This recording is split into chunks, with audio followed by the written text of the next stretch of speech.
Hanya sedikit manusia yang mempercayai video ini, setidaknya pada awalnya.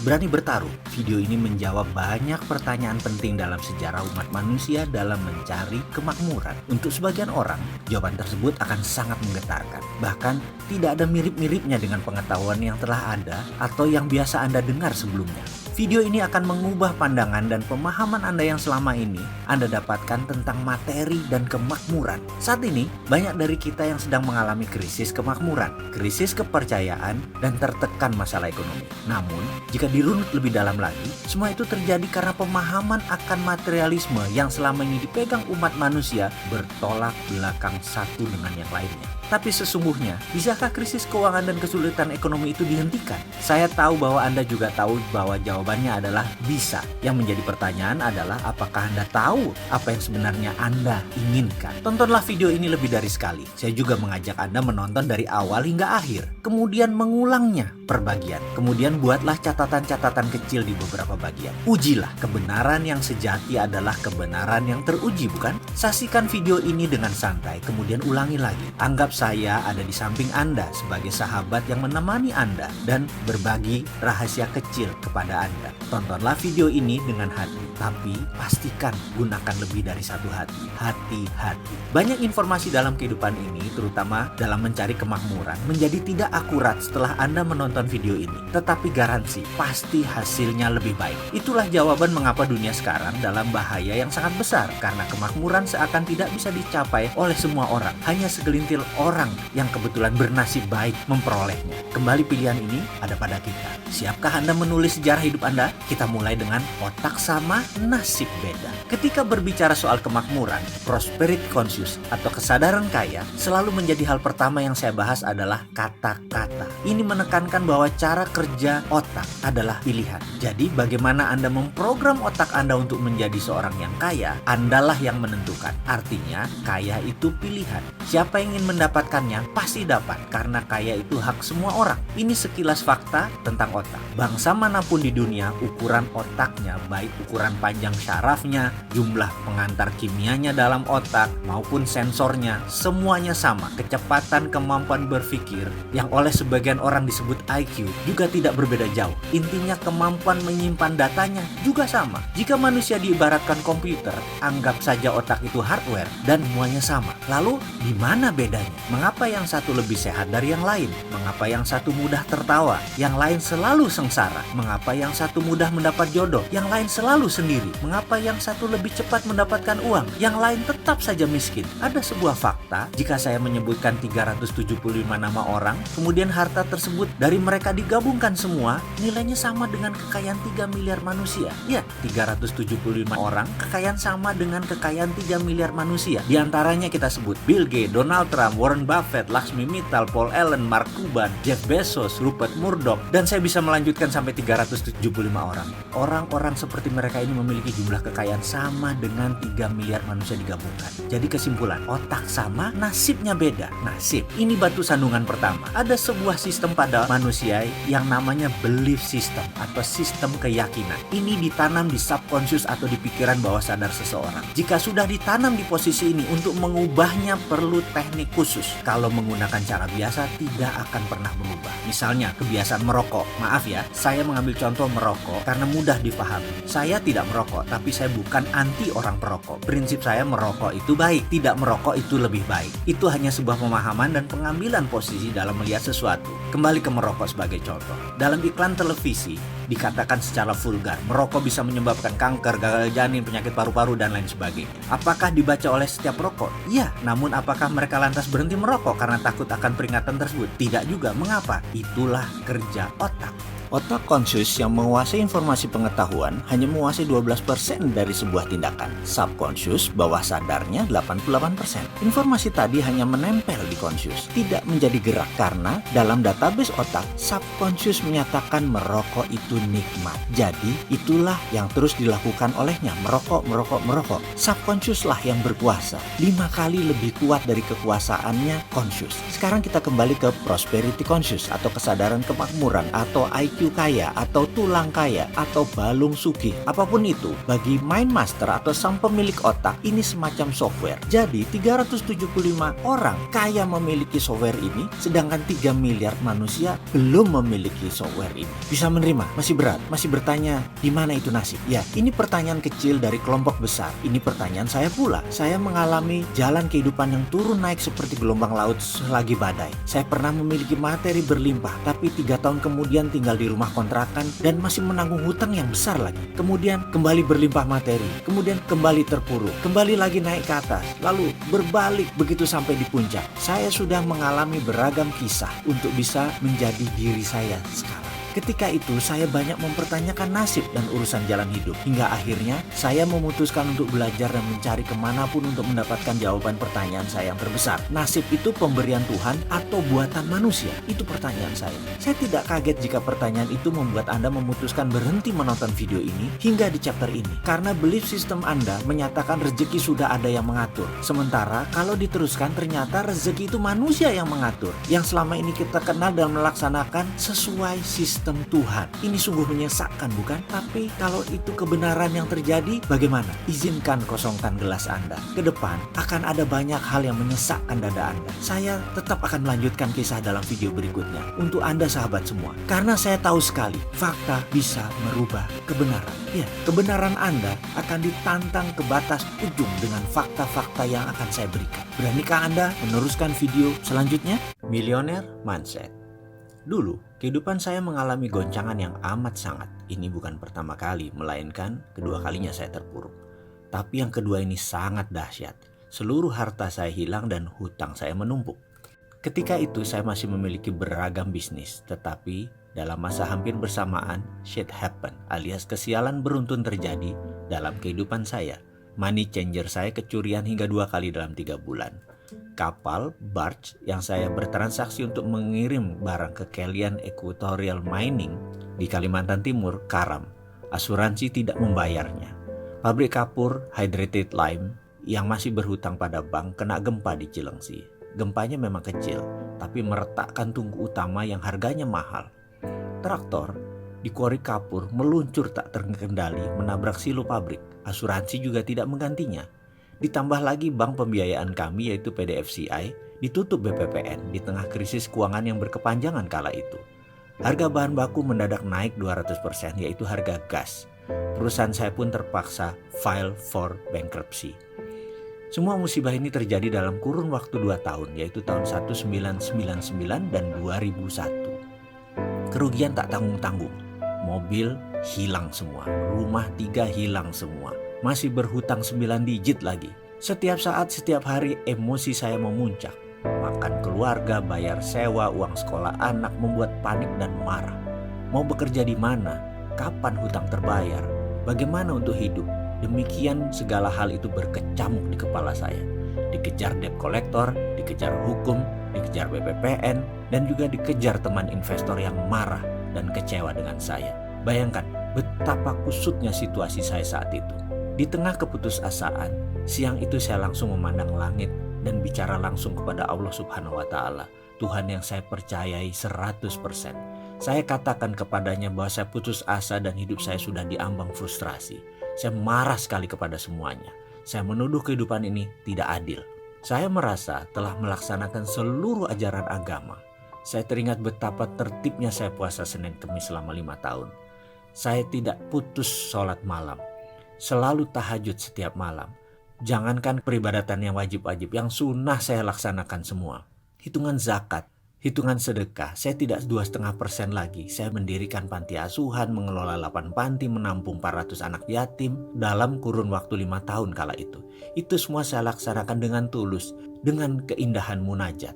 Namun, ketika kebangkrutan beruntun selama 2 tahun tanpa jeda, tanpa belas kasihan terjadi pada saya mempertanyakan, apa bukti ketaatan dengan kenyataan yang saya dapati?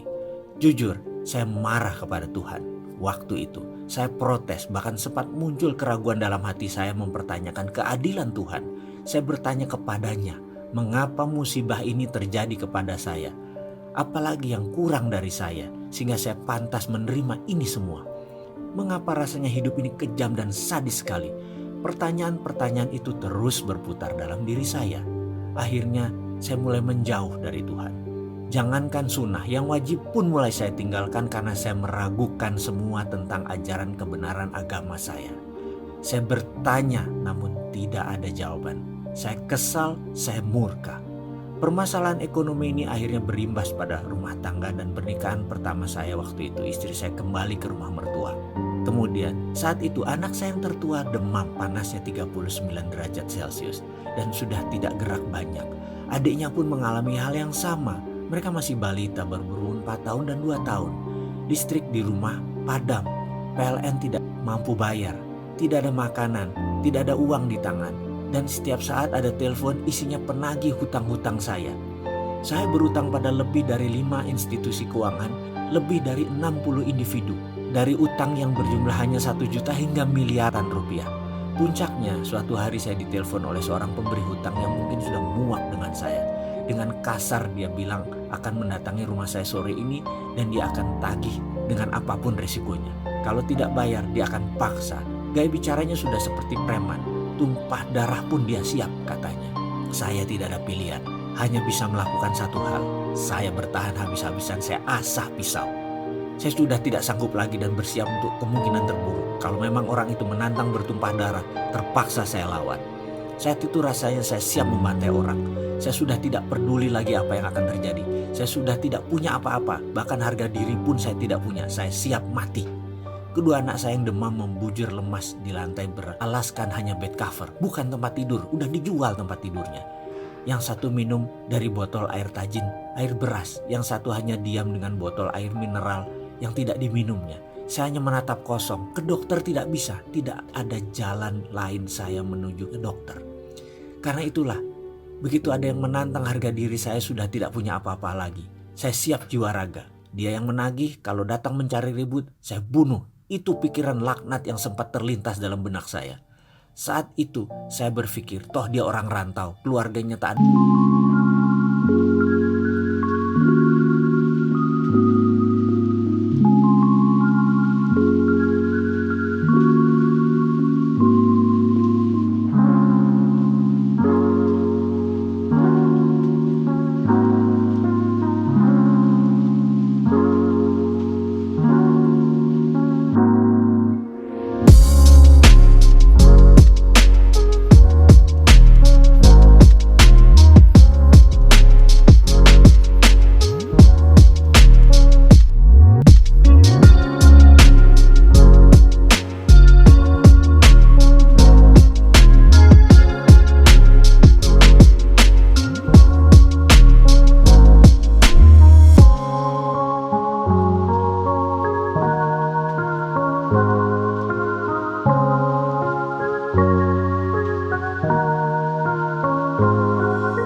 lagi ada uang 3 juta datang. Terserah mas, mau ambil berapa mas atur. Kalimat itu mengalir tanpa saya rancang. Marah saya sudah hilang, saya pasrah saja. Oh begitu pak, katanya dengan nada datar. Anak bapak sakit dua-duanya, yang berbaring di dalam itu ya, katanya sambil menengokkan kepala ke arah ruang tengah. Iya, saya jawab singkat. Oh maaf kalau gitu, saya nggak tahu pak kalau bapak anaknya sakit. Sebaiknya bapak urus mereka. Uang saya gampang, saya pamit dulu deh. Besok kabari saya pak, urusan utang gampang, yang penting keluarga dulu. Begitu katanya tanpa basa-basi dan tanpa diduga-duga. Dia pun pamit pergi dan saya masih di posisi kebingungan. Lunglai di ujung bangku di bawah pohon. Tubuh saya berkeringat. Saya memaksa diri untuk bangun dan mengikuti dirinya dari belakang sambil memanggilnya. Mas, saya pasti bayar utang saya. Saya hanya butuh waktu. Maafkan saya ya mas kalau saya kasar dan panik. Itu kata saya. Ketika dia berbalik badan, saya julurkan tangan saya yang kemudian dia sambut dengan jabatan erat dan senyum di bibirnya. Dia berkata, iya pak, saya juga minta maaf. Saya salah mas, kata saya. Saya berutang tapi tidak berkemampuan. Saya janji mas, saya bayar. Tak lama setelah dia pergi datang Pak Ali dengan kijang tuanya. Tanpa basa-basi langsung saya peluk dia. Pak Ali, sukron, terima kasih. Itu kata saya. Ayo ke dokter mas, aku bawa fatur, mas gendong Aska, ajaknya singkat. Setelah 2 tahun dihajar musibah yang merusak keyakinan saya, akhirnya saat itu saya menyadari satu hal. Semua masalah yang saya alami berasal dari diri saya. Hal lain di luar diri saya hanyalah pelengkap. Saya langsung berdoa, maafkan saya ya Allah, ampuni saya. Engkau begitu mulia dan saya selama ini salah memandangmu. Saya sadar bahwa saya sendirilah yang harus bertanggung jawab dan menyelesaikan semua ini. Sayalah yang incar sepenuhnya. Maafkan saya yang telah melakukan kekuasaan-Mu ya Allah. Saya memilih berdamai dengan Allah. Saya memilih memulai sesuatu dengan kesadaran penuh untuk mengubah nasib saya, menulis ulang sejarah hidup saya. Saya mendapatkan semacam pemahaman baru bahwa cara berpikir selama ini tidak bekerja dengan benar. Buktinya saya rugi, buktinya saya bangkrut, buktinya semua orang menjauh. Akhirnya saya harus merubah cara pikir saya. Itu ada dalam benak saya. Saya harus berubah. Saya harus kemana dan bagaimana saya mengubahnya? Itu pertanyaannya. Berkali-kali saya bertanya dalam diri saya. Tak lama setelah menjual rumah, saya pindah ke rumah kontrakan yang sempit. Suatu sore, tetangga rumah kontrakan saya pulang kantor. Kaca mobilnya terbuka separuh. Dia rupanya ingin membuang sesuatu, mungkin sampah. Agaknya dia tidak melihat saya berdiri di sisi jalan tersebut. Mungkin karena maghrib pencahayaannya mulai samar. Mungkin juga dia tidak fokus karena mengumpulkan barang yang akan dibuang. Bruk, tiba-tiba segumpal kertas jatuh tepat di kaki saya. Entah mengapa saya tergerak memungutnya dengan tulisan yang berwarna merah mengkilat. Setelah saya membuka lipatannya, saya membaca kertas tersebut, ternyata brosur Millionaire Mindset Training di Australia. Saya merasa aneh dan terkejut. Inikah jawaban doa yang saya panjat? Saya berdiri termenung. Rupanya tetangga saya tadi baru sadar bahwa sampah yang dibuang tadi jatuh di depan saya. Dia pun menghampiri saya. Mas, maaf sekali, saya nggak lihat, katanya kikuk. Loh nggak apa-apa, aku kan hanya ngelamun. Nggak ngeh, aku baru ngeh pas ngeliat brosur itu, kata saya basa-basi sambil menunjukkan lembaran tersebut. Iya, tadi saya dari kantor, tapi sepertinya nggak mungkin saya ke sana. Bukannya nggak butuh jadi orang kaya, tapi harganya itu loh. Seminggu di sana 30 juta, mending buat modal, katanya mengurai. Saya hanya mengangguk-mengangguk sambil tersenyum. Saya pamit Pak Sarif, kata saya. Iya Pak, maaf ya, tadi benar-benar nggak sengaja, katanya. Sungguh-sungguh. Nggak apa-apa bos, santai aja, jawab saya kemudian. Setelah itu, saya langsung sibuk berpikir, di mana saya cari uang 30 juta? Belum lagi uang untuk sanggup keluarga di rumah sementara saya pergi. Yang jelas saya sudah tekad untuk berubah. Saya bertekad untuk berubah dan melihat ini sebagai solusinya. Saya percaya itu. Singkat cerita, harta terakhir saya yaitu motor Tiger, mesin jahit, dan beberapa barang keluarga saya jual. Saya nekat terbang ke negeri kanguru. Saya menginginkan ilmu tersebut. Saya pun berangkat untuk mengikuti Millionaire Mindset Training di sana dengan harapan bisa menerapkan untuk memperbaiki kondisi hidup saya. Kira-kira sebulan setelah kembali dari pelatihan selama 7 hari tersebut, ternyata tidak ada perubahan apa-apa dalam perjalanan kehidupan saya. Saya masih menganggap bahwa apa yang saya pelajari itu aneh dan gak kena di logika. Mek ngono tok, apa iyo? Itu saya berkali-kali bilang, masa begitu sih? Emang gitu? Itu saya selalu membatin. Memang benar, saya meragukan dan saya menganalisa, mencoba mengurai maksud dari pelatihan tersebut. Tapi saya lelah, keadaan saya begitu-begitu saja. Saya belum bisa dapat uang lagi, saya belum bisa melunasi tunggakan hutang. Saya belum bisa merubah nasib saya. Apakah saya harus belajar lagi? Saya mencoba mengingat mundur pengalaman hidup saya. Semua itu terjadi di usia 28 tahun. Benar, saya merasa seakan berjalan di jalan bebas hambatan. Semua mudah, semua gampang. Pada saat itu saya bahkan menggampangi proses. Namun saat ini justru proseslah merupakan hal yang paling saya hormati. Barulah sejak di usia 28 tahunan kehidupan saya mengalami pasang surut yang luar biasa. Baik dari masalah pribadi, masalah spiritual, ketuhanan, masalah rumah tangga, masalah parenting, masalah keuangan. Dikala saya berpikir laut itu berair tenang, saya memilih mengangkat jangkar dan mengembangkan layar ke sebuah tujuan yang pasti, yaitu ingin sukses. Dengan tujuan yang hanya satu arah, yaitu ke depan. Sebuah kesombongan yang saya bayar sangat mahal, sangat melelahkan, penuh duka, air mata, dan keringat. Ternyata laut di depan tidak semanis gelombang di pantai. Di dalam perjalanan ombak besar, angin kencang, bahan bakar kurang, sumber daya terbatas. Satu hal yang saya lupa, saya tidak bawa kompas penunjuk arah. Dalam artian, saya mengarungi samudera tanpa ilmu, tanpa petunjuk, tanpa pembimbing. Mentang-mentang saya punya glory from the past, kisah sukses masa lalu. Saya merasa bisa melakukan apapun. Bayangin, di usia 26 tahun saya menjadi milioner. Milian-milian uang ada di kantor saya. Masih muda, tapi dalam 28 tahun semua berbeda. Dalam 30 tahun mendadak semua bergeser. Itulah biang masalah saya di masa depannya sejak keputusan saya mengarungi samudera. Hingga sampailah saya ke titik di mana kapal saya akhirnya karam di dasar samudera. Sementara badan saya terdampar di pulau kecil sendirian dengan kebutuhan dasar seadanya. Saya hanya diam, meratap pun tidak bisa, air mata habis, tenaga tak punya, yang ada hanya nafas di badan. Itu pun setiap tarikan nafas terasa sesak, seakan-akan dada ini mau meledak karena terisi oleh rasa kesal, lelah, marah, dan kecewa. Karena itu, ketika saya memutuskan untuk berubah, artinya saya tidak mau melakukan semuanya dengan cara yang sama seperti masa lalu. Saya harus melakukan dengan cara yang berbeda. Karena itulah saya memutuskan bahwa saya harus berilmu agar saya memiliki platform atau pondasi baru, terutama cara saya berpikir. Ibaratnya, saya bukan hanya perlu belajar dan menginstall software baru, tapi OS atau operating systemnya harus saya riset untuk bisa tergabung dan terhubung dengan software tersebut. Sederhananya begini, jika otak kita yang berkemampuan maha dahsyat ini adalah hardware pemberian Tuhan, softwarenya kita sendiri yang pasang. Sebut saja software sukses, software sehat, software bahagia, itu semua manusia yang install. Jadi hardwarenya memang pemberian Tuhan, tapi softwarenya manusia yang pasang. Mungkin banyak sahabat yang menonton video ini akan berkerut kening ketika saya membawa hal seperti ini, tapi coba saya berikan ilustrasi. Seorang anak yang hidupnya dikritik, dimarahi, ditekan, dipaksa, diharuskan, dibatasi, dilarang, dimaki, dan dihina akan membuat dirinya tumbuh sebagai pribadi yang peragu, pemarah, dan pendendam. Bandingkan dengan anak yang tumbuh dengan didorong, dipuji, disayangi, diperhatikan, didukung, dan dikelilingi suasana penuh canda tawa, sang anak akan memiliki platform hidup lebih ringan, lebih fun, banyak senyum, dan vibrasi dirinya disukai orang. Yang saya maksud di sini adalah software seseorang diinstal oleh orang tuanya,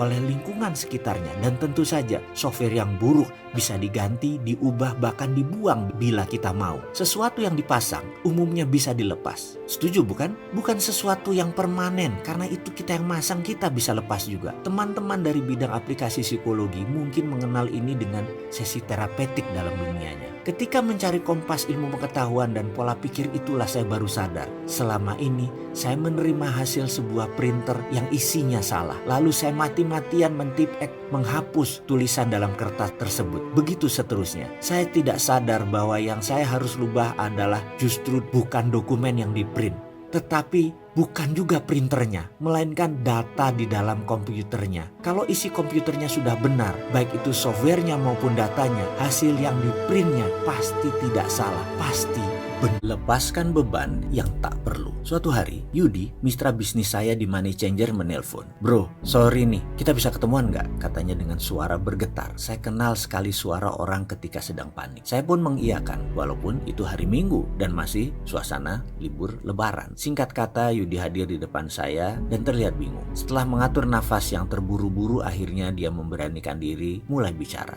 "Begini bos, saya kemarin transaksi dolar di bank sebanyak 100 ribu dolar. Ternyata kita ketipu, duit tersebut dibawa kabur." Dia mengurai pelan-pelan. Saya terhenyak kaget mendapatkan berita itu. Namun saya berusaha tetap tenang dan membiarkan dia melanjutkan ceritanya. "Begini, ada seorang nelpon saya minta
Saya mengatakan saya ingin hidup damai dan penuh kemudahan. Untungnya saya bukan orang yang rumit. Untungnya saya bukan orang yang senang susah. Saya lebih baik berdamai dengan diri sendiri. Poinnya begini, bayangkan saya di hadapan Anda. Lalu saya meminta Anda mengangkat kedua belah tangan Anda, telapaknya menengadah ke atas. Di tangan saya ada satu buah bolpen dan satu buah ponsel. Bolpen saya letakkan di tangan kiri Anda. Ponsel saya letakkan di tangan kanan Anda. Dan kemudian saya akan bertanya kepada Anda sahabat, mana yang lebih berat? Anda pasti mengatakan ponsel di tangan kanan yang lebih berat. Lalu saya angkat ponsel tersebut dan saya letakkan di meja. Bolpen masih di tangan kiri Anda. Lalu saya bertanya sekali lagi kepada Anda sahabat, bolpen ini ringan kan daripada ponsel? Anda pasti jawab benar. Lalu saya akan bertanya, bagaimana jika bolpen di tangan kiri ini Anda pegang 5 jam ke depan? Apakah bisa? Tentu Anda akan bilang, berat menahan bolpen selama 5 jam di tangan. Pertanyaan saya adalah, yang berat itu bolpennya atau lamanya? Anda pasti menjawab lamanya. Nah, inilah yang saya maksud dengan masalah saya tadi. Jika saya menggenggam terus kemarahan dengan Yudi, maka semakin diulang semakin memberat. Semakin lama saya pegang semakin berat. Saat itu juga saya memutuskan untuk menjalankan apa yang saya pelajari, yaitu forgiving of others. Saya memutuskan untuk mencintai Yudi dengan tulus dan utuh. Saya bawa dalam doa. Setiap saat saya teringat Yudi, saya doakan dia. Saya lupakan semua peristiwa yang telah dia lakukan. Saya lupa berapa lama saya melakukannya. Saya hanya ingat yang ada hanya ketulusan. Saya sudah mengikhlaskan semuanya. Suatu hari ada telepon di ujung jauh. Waktu itu belum ada handphone, masih handphone rumah. Handphone rumah berbunyi. Ternyata Yudi menghubungi saya. Dia meminta saya menyempatkan waktu bertemu ayahnya yang sedang sekarat di rumah sakit di Bilangan Cempaka Putih, Jakarta. Saya mendengar keseriusan suaranya dan saya pun setuju mengunjungi ayahnya yang kala itu di ICU. Saya kenal ayahnya dan saya heran ayahnya minta saya datang. Yudi kemudian menjemput saya dan mengawali dengan basa-basi singkat. Kami pun menuju rumah sakit. Dalam perjalanan, Yudi cerita bahwa ayahnya bertanya apakah Yudi punya masalah. Yudi pun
akan keyakinan Anda.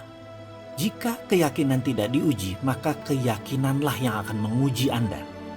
Pada sebuah hukum keyakinan, apapun yang Anda yakini dengan penuh akan menjadi kenyataan.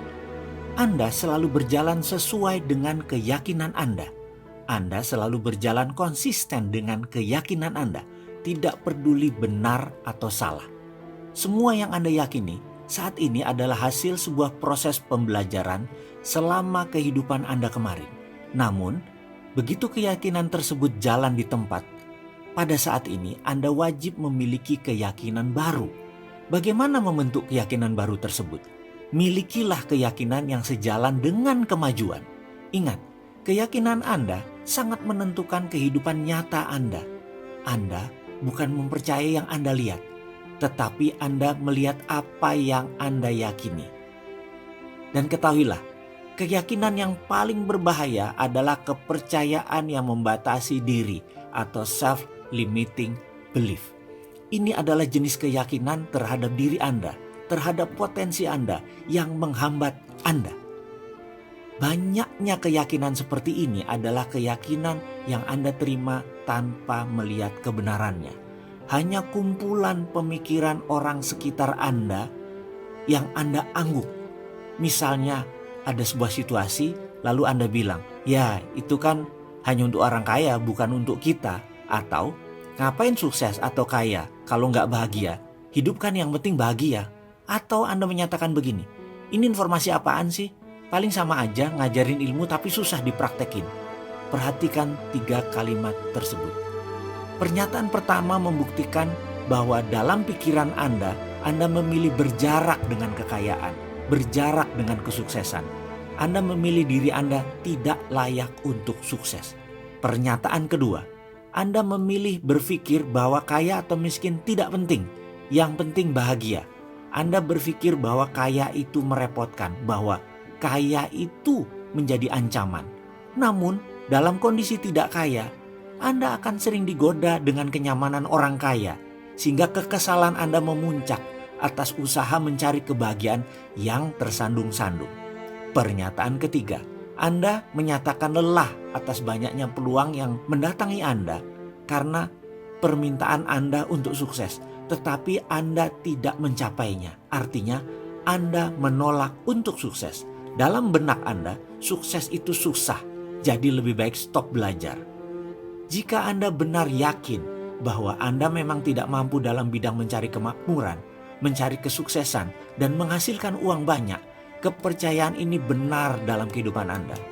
Saya berani jujur mengatakan karena dulu saya berpikir seperti itu, sehingga saya memutuskan untuk merubahnya. Dan setelah saya belajar melalui terseok-seok dan jalan susah, saya harap saya bisa berbagi pelajaran pengalaman hidup ini untuk Anda bahwa ternyata ada cara mudah. Magnet hidup. Dalam dunia fisika ada hukum daya tarik yang kita kenal dengan istilah magnet hidup. Nah, Anda adalah magnet hidup dan pikiran Anda adalah motornya. Artinya, Anda akan menarik orang-orang, peluang-peluang, dan keadaan yang serasi dengan pemikiran-pemikiran dominan Anda ke dalam kehidupan Anda. Intinya, sekali lagi, semua yang datang ke Anda adalah Anda yang menariknya. Jika memikirkan pemikiran-pemikiran yang positif, optimis, penuh kasih sayang, dan menyukseskan, Anda akan menciptakan medan magnet yang menarik. Seperti halnya besi terhadap magnet, apapun yang Anda pikirkan akan tertarik dalam hidup Anda. Hukum ini menjelaskan mengapa Anda tidak perlu merisaukan dari mana Anda memperoleh hal-hal yang baik-baik dari diri Anda. Jika Anda membuat diri Anda benar-benar terfokus pada apa yang Anda inginkan dan menghilangkan pemikiran-pemikiran tentang apa yang tidak Anda inginkan, dengan sendirinya Anda akan menarik segala sesuatu yang Anda perlukan untuk mencapai tujuan-tujuan Anda. Tepat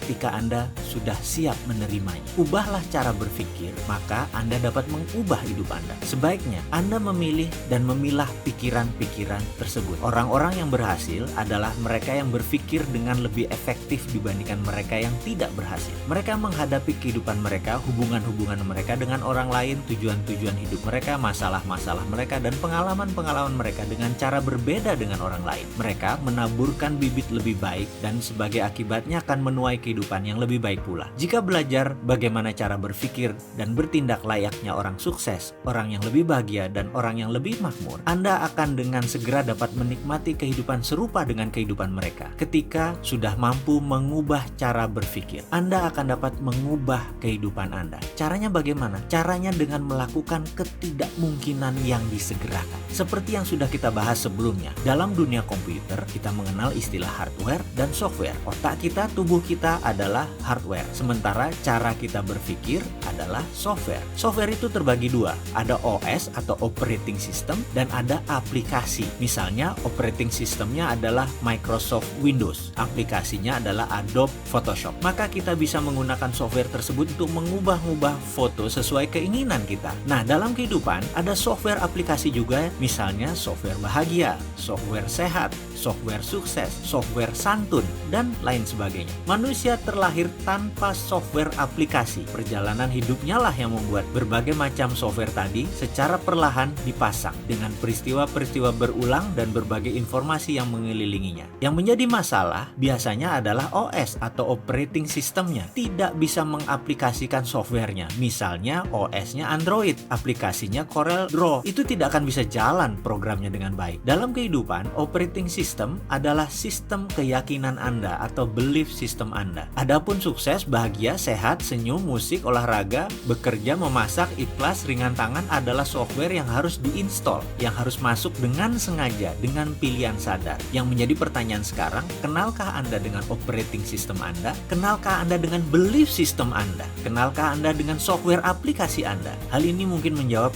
banyak pertanyaan pribadi. Kok saya sudah ikut workshop motivasi tapi nggak berubah apa-apa sih? Kok saya sudah sering ikut pengajian dan taklim, ternyata saya juga nggak bisa ikhlas tuh. Kok saya sudah belajar dari buku The Secret, Rhonda Byrne, tetap aja nggak pengaruh apa-apa. Kok saya sudah banyak ikut pelatihan malah jadi bingung sih? Mari kita lihat ke dalam diri kita sebentar. Jangan-jangan bukan aplikasinya yang salah, tetapi operating system kita yang tidak cocok. Persiapkan diri Anda untuk masuk lebih dalam guna mempelajari millionaire mindset dan prosperity conscious ini. Apa yang selanjutnya akan Anda lalui bukanlah hal yang tidak sengaja. Ini bagi sebagian orang adalah ketidakmungkinan yang disegerakan. Bagi sebagian orang lainnya, ini adalah jawaban yang dicari.